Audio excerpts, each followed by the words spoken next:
I'm from the Netherlands and I started racing when I was 8 years old.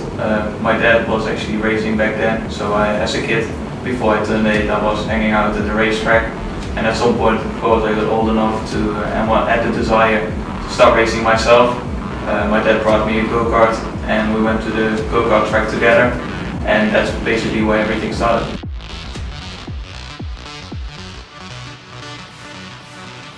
Racing, it has a lot of ups and downs. I've had really tough years, I've had really great years. In 2014 and 2016 I became Dutch champion.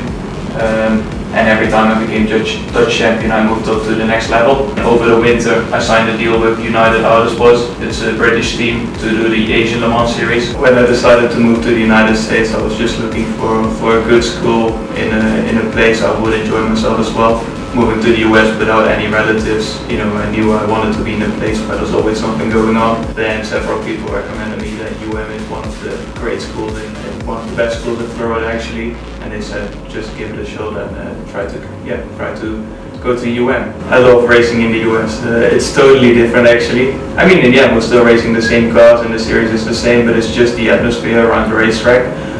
Whereas in Europe all the tracks are super modern, there are a lot of rules, and it's all sometimes a bit too regulated for me. In the US you've got a lot of old school tracks. In the end there are a lot of things similar between racing and school.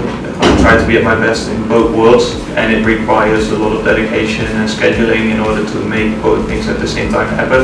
The main reason I'm doing it right now is because I can combine it with school, and as long as I can combine it with university, basically for me it feels like I get the best of both worlds. I can do my racing stuff and I can get a degree at the same time, so I'm not losing out on anything.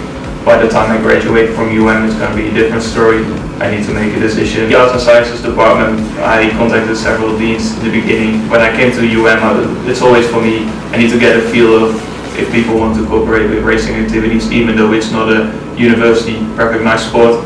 The Arts and Sciences department straight away said, we're going to contact your professors individually, which is great. It's just easy. Whenever you send an email or you have questions, they reply straight away. That's something the whole Arts and Sciences, all the professors basically do all the time. If I send an email, if I don't understand anything, I get an answer back straight away. So that balance just works really well for me.